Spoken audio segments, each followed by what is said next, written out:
vinyl community. I'm Kieran, Neil Grooves the channel. Welcome if you're tuning in for the first time. Just a quick wrap up of my 2020 new arrivals finds, some of the stuff I picked up towards the end of the year, and some stuff that maybe, had been hanging around for a while that I'd never shown.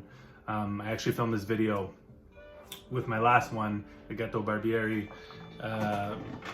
Jazz A to Z series video, and then I accidentally deleted it like an idiot. And I just, at first I was like, oh, whatever. No, I'm not going to show these. And then I just kind of got motivated to just show them quickly. It won't be as long as the other video, but I'll just run through them. And what I had actually said in my last video that I deleted was that because I've been going through my Jazz A to Z, I actually haven't been listening to these that much.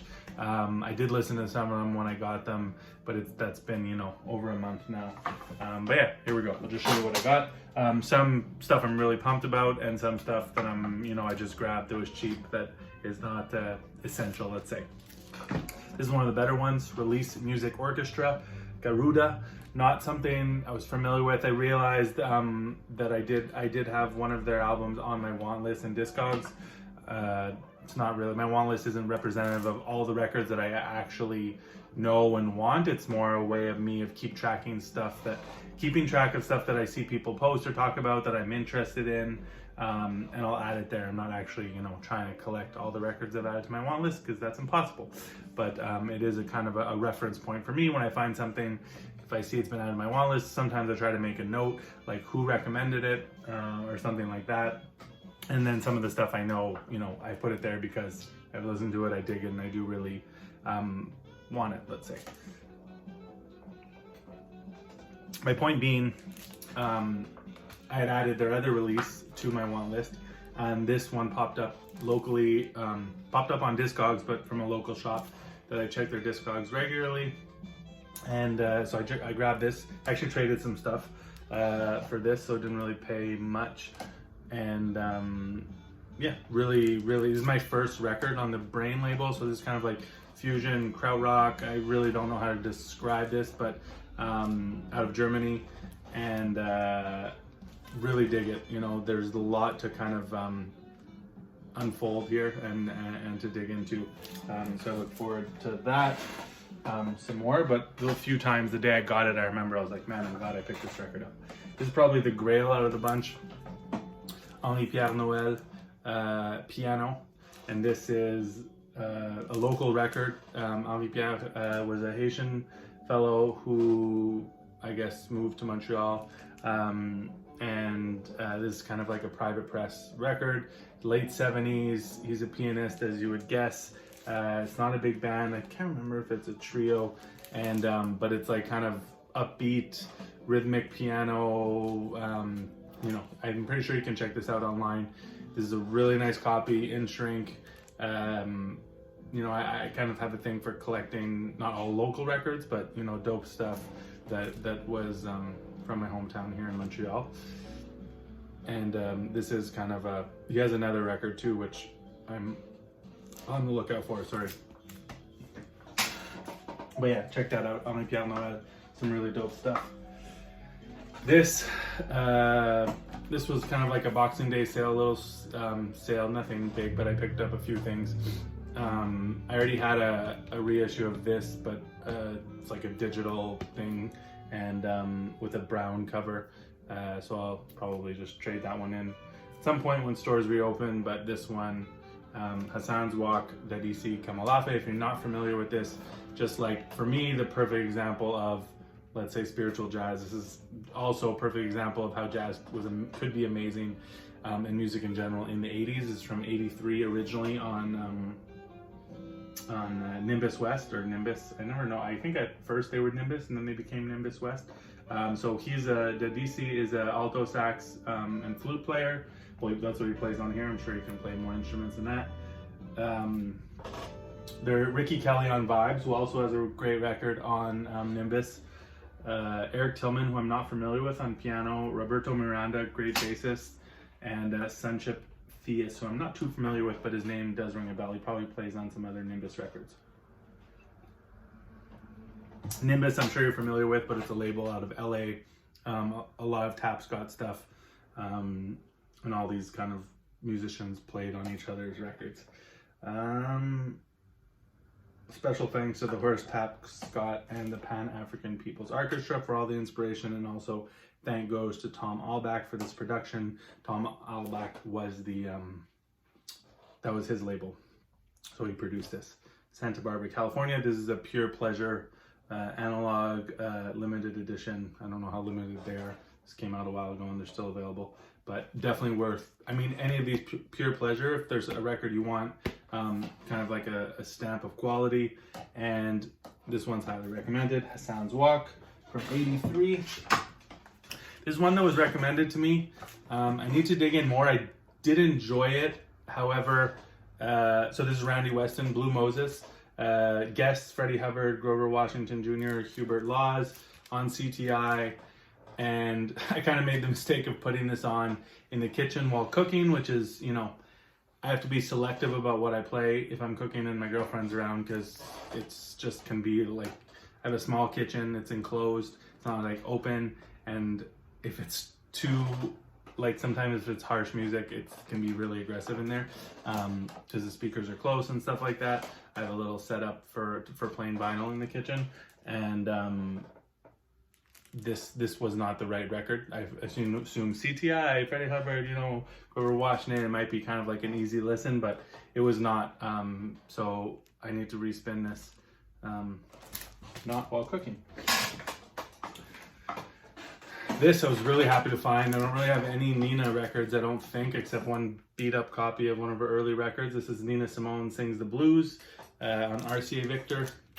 Someone who I love, you know, I used to download her stuff often when I was first trying to download stuff, getting into jazz, kind of getting out of hip hop and discovering stuff. It's just her voice, her playing, everything is just, the energy is so moving. So really happy to find this super clean. This is an original Canadian stereo pressing of Nina Simone Sings the Blues. I'm not too actually familiar with her albums. I more had like collections of tracks and stuff. Couple Willie Mitchell records. Nothing, I mean, these are fun records. This one was actually fun to play, you know, in the kitchen while cooking. It's Willie Mitchell on top, so these are both on high and high records. And this is all kind of covers of popular songs of the time. Not something you need to seek out by any means, but if you see it and you dig the Willie Mitchell sound, it's a fun listen. This one I need to re-listen to. I didn't listen to it as much. The Many Moods of Willie Mitchell, but I absolutely love this cover. I picked up a few Willie Mitchells over the past year. One of them from the late 70s with Let's Straighten It Out, which is really good. And then his 60s stuff. It's, you know, just fun, instrumental, funky, groovy stuff. This, I broke my own rule of not picking up more organ jazz. The Excitement of Trudy Pitts. Recorded live at Club Baron. Not someone I'm familiar with, not familiar with the other two players on here. It's like a live club trio date on Prestige, on the Blue label, so like a late, I think it's probably like 67, 68, and I need to listen to this more. It sounded fun. The reason I grabbed this was I saw it at the store and I was intrigued, you know, anything on Prestige, the cover is really cool, and organ, I was like, meh. And then I left it there, and then I guess a couple months later, I went back and I saw it was still there. And it, if I remember correctly, what I had seen the first time, it was half the price. So I was like, okay, for this price, I'll give it a shot. So this one's still to be listened to.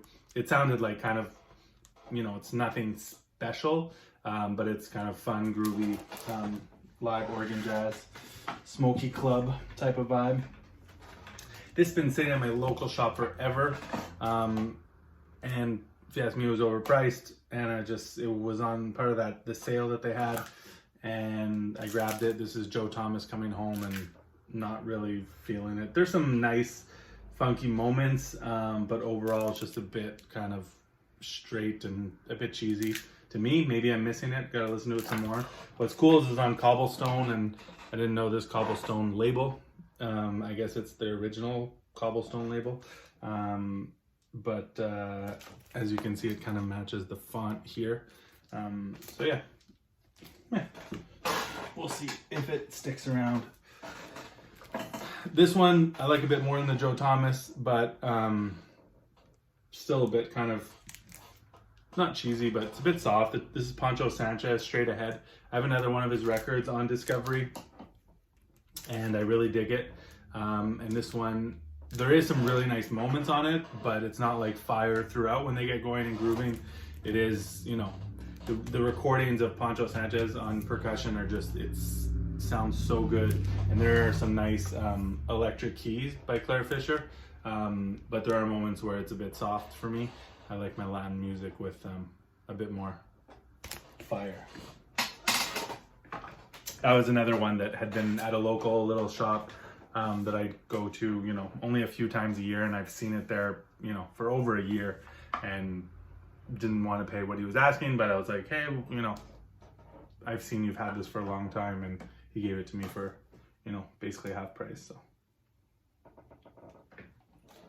it's one I've seen around, but I just dig the cover, really big, and it's always beat up. Not an expensive record, not essential, but similar to the, not that it's a similar record to the Trudy Pitts, but just like kind of a live, fun, groovy club date.